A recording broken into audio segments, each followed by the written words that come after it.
Hello guys, welcome back to our channel. Today we are discussing about the rule of 72. Rule of 72 is a simple mathematical formula. It can help to investors where your invested capital should be double in how much years is requirement. For example, if uh,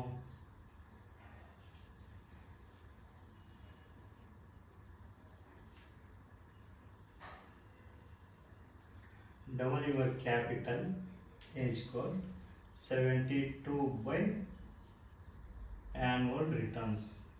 This is the simple formula of rule of 72. It can indicate that how much years required to the double our capital.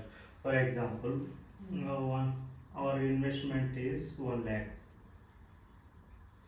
It can double into 2 multiplication. So where we can divide by. For example, we got the 5% in annual return. It can require to 14.4 years required to, or 1 lakh became to 2 lakhs. Then if we are getting the 10% yield, it can depend on 7.2 years required to 1 lakh to become 1 lakh became to the 2 lakhs. And if you got the 15% returns per annum, we got 4.8 years required to the, or 1 lakh became as 2 lakhs.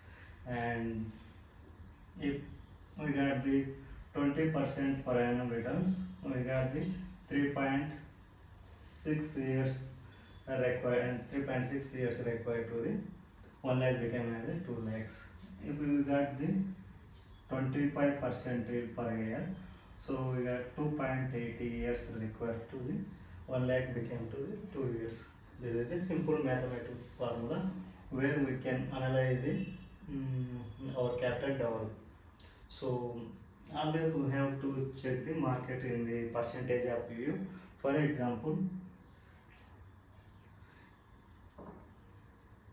investor A invested into 1 lakh rupees and he got every day he got the 2% of return. It means 2000, right? And investor B invested in 10 lakh rupees. He was also getting the 2% return. It is 20,000 per month, per month, for month basis. So always we consider as a percentage based on market view, not amount based. So many people they are posting the video like I am earning the 20,000 per month. It means he has using the capital of 10 lakhs. But both are same knowledge. Only they are getting the only monthly 2% of returns. But it depend on the capital. So we have to always consider as a percentage view in the market, not amount view. So thank you.